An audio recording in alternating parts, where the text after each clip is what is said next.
Complaints అన్ని ఎక్కువ మా భూములు పోయినాయో, లేకపోతే మా దగ్గర డబ్బులు తీసుకున్నారు, అధికారం ఉన్నటువంటి వైసీపీ వాళ్ళు ఉద్యోగాలు ఇప్పిస్తారనో, లేదంటే ఇతర దేశాలకు పంపిస్తామనో. ఎందుకంటే నేను కూడా పాల్గొంటున్నా కాబట్టి ఇవన్నీ కూడా నా నోటీస్కి వచ్చినాయి.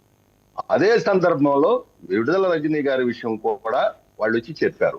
ఇవాళ ఊరినే కళ్ళు మూసుకుని చేస్తే రేపొద్దున కోర్టులో నిలబడాలి కదండి. ఎవరైతే ఆరోపణ చేశారో ఆరోపణకు సంబంధించి ఆధారాలు ఉన్నాయా లేదా ఇవన్నీ కూడా చూసుకునే చేస్తారు. విడుదల రజనీ లేకపోతే రోజనా ఇంకోళ్ళు పక్కన పెడితే ఇవన్నీ కూడా ఒక పద్ధతి ప్రకారం ఏదైనా తప్పు చేసిన వాళ్ళకి శిక్ష పడక మాందో. తప్పు చేసిన వాళ్ళు ఖచ్చితంగా అనుభవించాల్సిందే. ఇవాళ అధికారం ఉందని చెప్పి అధికారం మద్దతుతో మాట్లాడకూడదు. రెండో విషయం, ఇందాక మీరు అడిగారు, తర్వాత మధ్యలో వేరే విషయం వచ్చింది. మన వర్మ గారిది ఏదైతే ఉందో, ఇవాళ వర్మ గారి విషయంలో కూడా అక్కడ పవన్ కళ్యాణ్ గారి విషయంలో అక్కడ మనం అనుకున్నంత అక్కడ ఏం లేదు. ఉదాహరణకి మీరు అలా అనుకుంటే నాదెండ్ల మనోహర్ గారికి సీట్ త్యాగం చేసినటువంటి ఆలపాటి రాజేంద్ర ప్రసాద్ గారికి మొన్న ఎమ్మెల్సీగా ఇస్తే బ్రహ్మాండంగా అదే నాదెండ్ల మనోహర్ గారు మరి కృష్ణా జిల్లా మొత్తం కూడా జన సైనికులతో క్యాంపెయిన్ చేయించి మళ్ళీ ఆలపాటి రాజేంద్ర ప్రసాద్ గారిని అత్యధిక మెజార్టీతో గెలుపొందడానికి మరి ఆయన దోహదపడ్డారు. ఇక్కడ కూడా అంతే. ఇప్పుడు పవన్ కళ్యాణ్ గారు ఉన్నారు, ఆయన రాష్ట్ర ముఖ్యమంత్రి, ఆయన దగ్గర ఆయన ఎమ్మెల్యేలు, ఆయనతో పాటు మరి మంత్రులు ఉంటారు. అంత మాత్రాన వరమ్మ గారికి ఇస్తే అక్కడ ఏదో కేంద్రం ఎందుకు ఉంటుందండి? ఇవన్నీ కూడా మీరు ఈ మీడియాలో వచ్చే తప్పితే అలాంటి తేడాలు ఎక్కడ లేవు. వెంకట గురుమూర్తి గారు బయట మీడియాలో సాక్షాలు ఏం రాయలా, మీ అనుకూల మీడియాలోనే వచ్చింది ఇదంతా. వాళ్ళే స్పెక్యులేషన్ నడుపుతున్నారు, సాక్షాలు సార్ ఏ మీడియాలో వచ్చినా నా పార్టీ అభిప్రాయం చెప్తున్నాను. ఏ మీడియాలో వచ్చినా కూడా ఇప్పుడు మీడియాలో కూడా ఎవరి యాంగిల్లో వాళ్ళు రాస్తా ఉంటారు, ఎవరి ఇందులో వాళ్ళు చేస్తా ఉంటారు. కానీ అది ఎక్కడ లేదు. సరే నేను అదే చెబుతున్నా కదా, మీడియాలో వచ్చినప్పటికీ కూడా ఇదే నాదెండ్ల మనోహర్ గారికి త్యాగం చేసినటువంటి ఆలపాటి రాజేంద్ర ప్రసాద్ గారికి మొదటి వరుసలో సీట్ ఇచ్చి మరి వాళ్ళిద్దరు కూడా ఎంతో బ్రహ్మాండంగా కలిసి చేశారు, క్యాంపెయిన్ చేశారు. అక్కడ కూడా అంతే. ఏ వరమ గారికి ఎమ్మెల్సీ పవన్ కళ్యాణ్ గారికి ఏమైందండి? మీడియాలో ఎన్నో వస్తా ఉంటాయి. ఏమైందండి చెప్పండి, ఏమైందండి? ఏముంది? ఇవ్వకూడదని ఏమైనా ఉందా? ఆయన ఎందుకు కాదంటారు? పవన్ కళ్యాణ్ గారు ఎందుకంటారు అసలు ఆవిడ? కాబట్టి ఇవన్నీ కూడా మీరు ఆయన కలిసి ఉన్నప్పుడు అన్న బయట అది ఒక్క నిమిషం వెంకట గురుమూర్తి గారు, మీరు ఆయన కలిసిన తర్వాత అన్నప్పుడు మాట్లాడింది అది, అదేమి అంతకుముందు మాట్లాడింది కాదు. You can cross check. మీరు వాళ్ళు కలిసి జర్నీ చేయాలని భావించినప్పుడు మాట్లాడింది అది. అయితే ఉండొచ్చండి. ఎందుకంటే పవన్ కళ్యాణ్ గారు ఏదో ఉన్నా కూడా నిర్మోహటంగా, ఎందుకంటే ఆయన రాజకీయ నాయకుడి కంటే కూడా ఉండటం కొండ బద్దలు కొట్టడం ఆయనకు అలవాటు అన్ని ఉంటాడు. అంత మాత్రాన ఏముంది? ఆ రోజు జరిగిన సందర్భంలో ఇప్పుడు ఎట్లా ఉంటాయంటే 2014-19 మధ్యలో మేము నరేగా డైరెక్టర్లు ఉన్నాం, ఉపాధి హామీలో డైరెక్టర్. అదే ఫస్ట్ టైం ముఖ్యమంత్రి గారి అధ్యక్షతన ఆ మీటింగ్ జరిగింది. అదే రోజున నారా లోకేష్ గారు మంత్రిగా బాధ్యతలు తీసుకుని ఫస్ట్ మీటింగ్ మా దానికే వచ్చారు.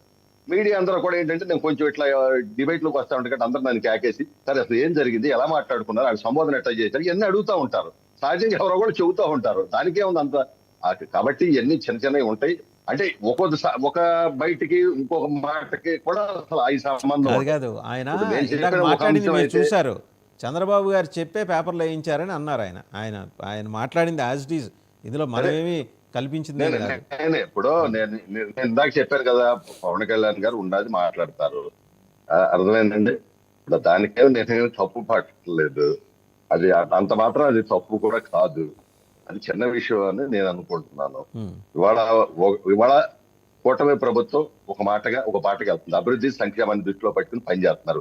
మాకు ఈ కేసులు ఇవన్నీ ఈ న్యూసెన్స్ అనేది మాకు అనవసరం. అసలు అది వాళ్ళు ఆల్రెడీ ఒక చట్టం తమ పని చేసుకుపోతుంది. ఎందుకంటే నేను తప్పు చేసినా రేపొద్దున అనుభవించాలి.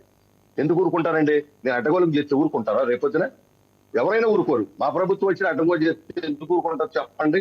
ఇవాళ సాక్షాత్తు మా ఎమ్మెల్యేలే కేకలిస్తే మాట్లాడుతున్నారు, మా ఎమ్మెల్యేలతోనే వార్నింగ్ చేస్తా ఉన్నారు ఎక్కడైనా పొరపాటు జరుగుతా ఉంటే.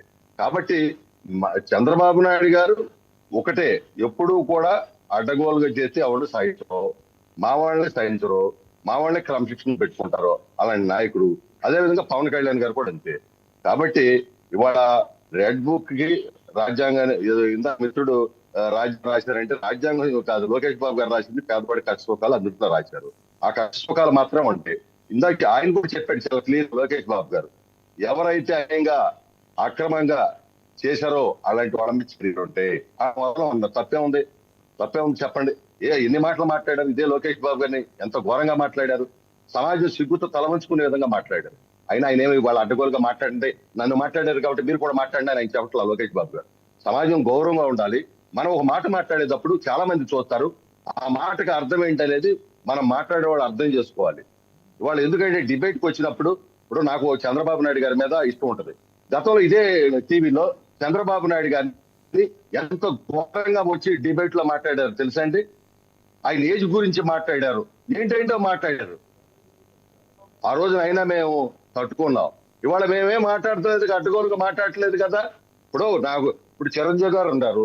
చిరంజీవి గారు ఆయన మృదు స్వభావి, ఆయన బ్లడ్ బ్యాంకులు పెట్టారు, ఆయన పందలో ఆయన సేవ చేశారు. ఆయన ఆ రోజున పార్టీ పెట్టుకున్నారు. ఆ తర్వాత కాంగ్రెస్ లో కలిశారు. సరే, ఆయన ఏనాడు కూడా ప్రెస్ కు వచ్చి మాట్లాడినటువంటి దాఖలు లేవు. ఆయన మాట్లాడలేదు, ఎందుకంటే ఆయన నైజం అయి ఉండొచ్చు. కాబట్టి మనం దేనైనా మాట్లాడేటప్పుడు, ఎందుకంటే గౌరవంగా వెదకటం, ఒక సమాజానికి ఒక మెసేజ్ ఇవ్వాలి, మాట్లాడేటువంటి మాటలో ఒక అర్థం ఉండాలి. వాళ్ళు డిబేట్ కు వస్తున్నామంటే అవి చాలా మంది గమనిస్తా ఉంటారు. కాబట్టి అడ్డంగా మాట్లాడటం, అడ్డంగా ఇచ్చేయటం వల్ల ఉపయోగం లేదు. ఇవాళ నేను ఒకటే క్లియర్ గా ఫైనల్ గా చెప్పేది, ఎన్డీఏ ప్రభుత్వం, కూటమి ప్రభుత్వం ప్రజా సంక్షేమం, అభివృద్ధి, ఈ రాష్ట్రం యొక్క సంక్షేమం కోసం మాత్రమే పనిచేస్తున్నాం. అది మాకు మొదటి ప్రయారిటీ. ఈ మిగతా అంటారా, తప్పు చేసిన వాళ్ళు ఎవరైతే శిక్ష అంటారు, దాంట్లో రైట్. ఫైనల్ గా రేగిడి లక్ష్మణరావు గారు ఒకటి క్లారిటీ ఇచ్చేసింది ప్రభుత్వం, చట్టం ప్రకారమే పోతారు. మీరు ఏదో లోకేష్ గారు రాజ్యాంగం రాశారని అడిగారు, మరి రాజారెడ్డి